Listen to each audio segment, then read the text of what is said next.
hubungan guru dengan murid. Secara umum, orang menganggap hubungan guru dengan murid adalah hubungan antara yang mengajar dengan yang belajar, yaitu guru dianggap sebagai orang yang lebih tahu, yang memberi pengetahuan kepada siswa yang belum tahu. Sebenarnya, hubungan keduanya lebih luas daripada sekedar dalam konteks pengajaran. Hubungan antara guru dan murid adalah hubungan antara yang mendidik dengan yang dididik. Hubungan keduanya tidak hanya menyinggung aspek pengetahuan, tapi juga aspek rohani, perasaan, tingkah laku, dan kepribadian. Selanjutnya, jenis hubungan guru dan murid. Yang pertama itu hubungan akademis, di mana guru berperan sebagai fasilitator pembelajaran dan fokus pada transfer pengetahuan dan keterampilan serta evaluasi dan umpan balik berkaitan dengan prestasi akademik. Yang kedua, hubungan pedagogis, yaitu guru membimbing siswa dalam proses pembelajaran dan memahami gaya belajar siswa untuk memberikan pendekatan pembelajaran yang sesuai. Yang ketiga, ada hubungan sosial, di mana guru berinteraksi dengan siswa di luar konteks pembelajaran, membangun kepercayaan dan keterbukaan, dan memahami kebutuhan sosial dan emosional siswa. Keempat, ada hubungan mentoring, yaitu guru sebagai mentor memberikan bimbingan pribadi dan membantu siswa mengembangkan potensi dan mencapai tujuan. Yang kelima, ada hubungan inspiratif, di mana guru menjadi sumber inspiratif dan mendorong siswa untuk bermimpi besar dan mencapai prestasi tinggi. Yang keenam, ada hubungan etis, keterlibatan guru yang etis dan profesional serta pemberian contoh yang baik dalam perilaku dan nilai. Yang ketujuh, ada hubungan konselor, di mana guru membantu siswa dalam mengatasi masalah pribadi dan akademis serta mendengarkan dan memberikan dukungan kepada siswa. Selanjutnya, hubungan kolaboratif. Kolaboratif antar guru dan siswa dalam proses pembelajaran serta siswa memiliki peran aktif dalam mengambil keputusan terkait pembelajaran. Selanjutnya, ada pola interaksi guru dengan murid. Pertama, ada pola interaksi pendidik anak didik. Ini merupakan komunikasi sebagai aksi satu arah.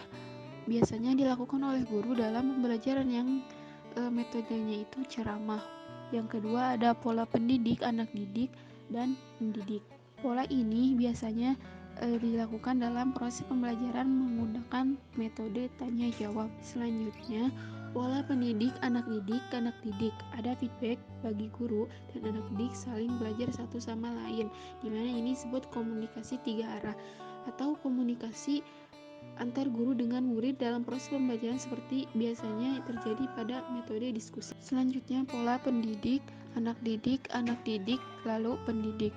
Interaksi yang optimal yang memungkinkan adanya kesempatan yang sama bagi setiap didik dan guru untuk saling berdiskusi. Pada interaksi ini, murid dihadapkan pada suatu masalah dan murid sendiri yang memecahkan masalah tersebut. Kemudian, hasil diskusi murid tersebut dikonsultasikan kepada guru. Selanjutnya, pola melingkar. Interaksi seperti ini disebut dengan komunikasi segala arah. Pola komunikasi melingkar ini, setiap anak didik mendapat giliran untuk mengemukakan pendapat atau jawaban dari pertanyaan dan tidak diperbolehkan berpendapat atau menjawab sampai 2 kali sebelum semua anak didik mendapat giliran. Bisa kita ambil kesimpulan bahwa aktualisasi pola interaksi dalam proses pembelajaran yaitu adanya interaksi yang terjadi antara pendidik dan peserta didik. Poin selanjutnya adalah tugas pendidik.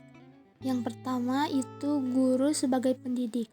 Guru adalah pendidik yang menjadi tokoh, panutan, dan identifikasi bagi para peserta didik dan lingkungannya. Oleh karena itu, guru harus bisa mempunyai standar kualitas pribadi tertentu yang mencakup tanggung jawab, wibawa, mandiri, dan disiplin. Guru harus memahami nilai-nilai, norma moral, dan sosial, serta berusaha berperilaku dan berbuat sesuai dengan nilai dan norma tersebut. Guru juga harus bertanggung jawab terhadap tindakannya dalam proses pembelajaran di sekolah. Sebagai pendidik, guru harus berani mengambil keputusan secara mandiri berkaitan dengan pembelajaran dan pembentukan kompetensi, serta bertindak sesuai dengan kondisi peserta didik dan lingkungan. Yang kedua, guru sebagai pembimbing. Guru sebagai pembimbing dapat diibaratkan sebagai pembimbing perjalanan yang berdasarkan pengetahuan dan pengalamannya yang bertanggung jawab.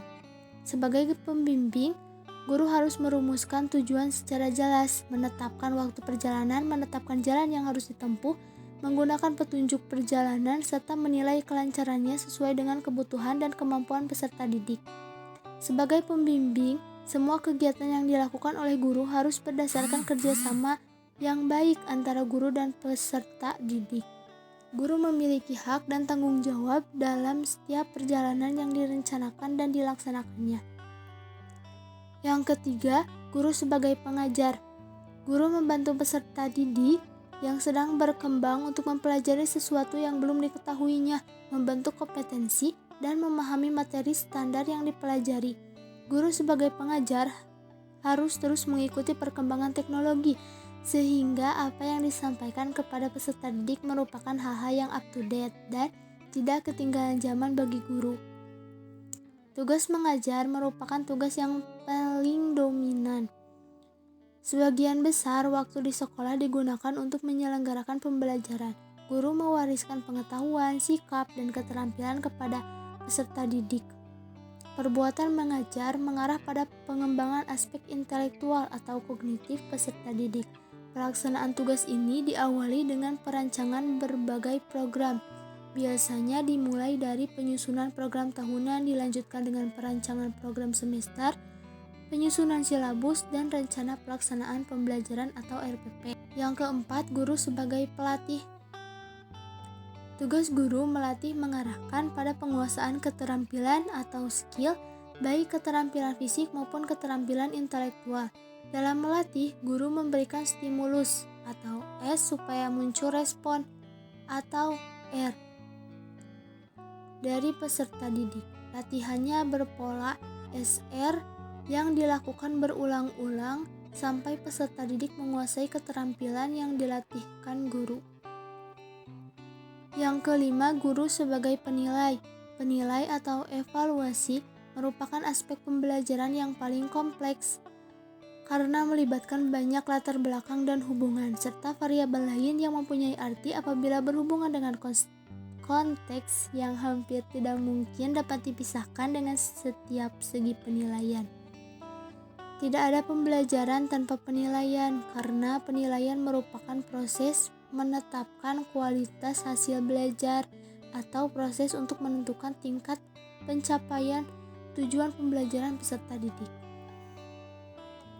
Yang keenam, guru sebagai pengarah. Guru adalah seorang pengarah bagi peserta didik, bahkan bagi orang tua. Sebagai pengarah, guru harus mampu mengarahkan peserta didik dalam memecahkan permasalahan-permasalahan yang dihadapi, mengarahkan peserta didik dalam mengambil suatu keputusan dan menemukan jati dirinya. Guru juga dituntut untuk mengarahkan peserta didik dalam mengembangkan potensi dirinya, sehingga peserta didik dapat membangun karakter yang baik bagi dirinya dalam menghadapi kehidupan nyata di masyarakat. Terus mengarahkan bisa terjadi pada saat guru sedang melaksanakan tugas mengajar, membimbing, melatih, maupun mendidik. Poin terakhir adalah tugas peserta didik. Yang pertama, patuh dan hormat kepada guru. Tugas seorang siswa di sekolah selanjutnya adalah patuh dan hormat kepada guru. Rahmat, barokah, dan manfaat dari sebuah ilmu itu tergantung dari ridhonya guru. Oleh karena itu, jika siswa ingin menjadi siswa yang cerdas, haruslah patuh, taat, dan hormat kepada guru. Yang kedua, belajar. Tugas utama peserta didik adalah belajar, karena melalui belajar dapat menciptakan generasi muda yang cerdas. Tugas siswa di sekolah dibagi menjadi 3, diantaranya memahami dan mempelajari materi yang diajarkan, mengerjakan tugas-tugas yang diberikan oleh guru, dan mempelajari kembali materi yang telah diajarkan, serta mengerjakan pekerjaan rumah jika ada pekerjaan rumah. Yang ketiga adalah disiplin. Ada sebuah istilah, kunci meraih sukses adalah disiplin. Istilah ini memiliki makna yang kuat. Jika seseorang memiliki disiplin yang tinggi, maka dia akan sukses. Begitu juga dengan siswa. Jika seorang siswa memiliki disiplin yang tinggi, maka dia akan mendapat meraih cita-cita yang diinginkannya. Dan yang terakhir adalah menjaga nama baik sekolah. Menjaga nama baik sekolah adalah kewajiban setiap siswa. Dengan menjaga nama baik sekolah, maka siswa dan sekolah akan mendapatkan nilai positif dari masyarakat. Dan jika siswa dapat memberikan prestasi bagi sekolah, akan menjadi sebuah kebanggaan yang sangat luar biasa.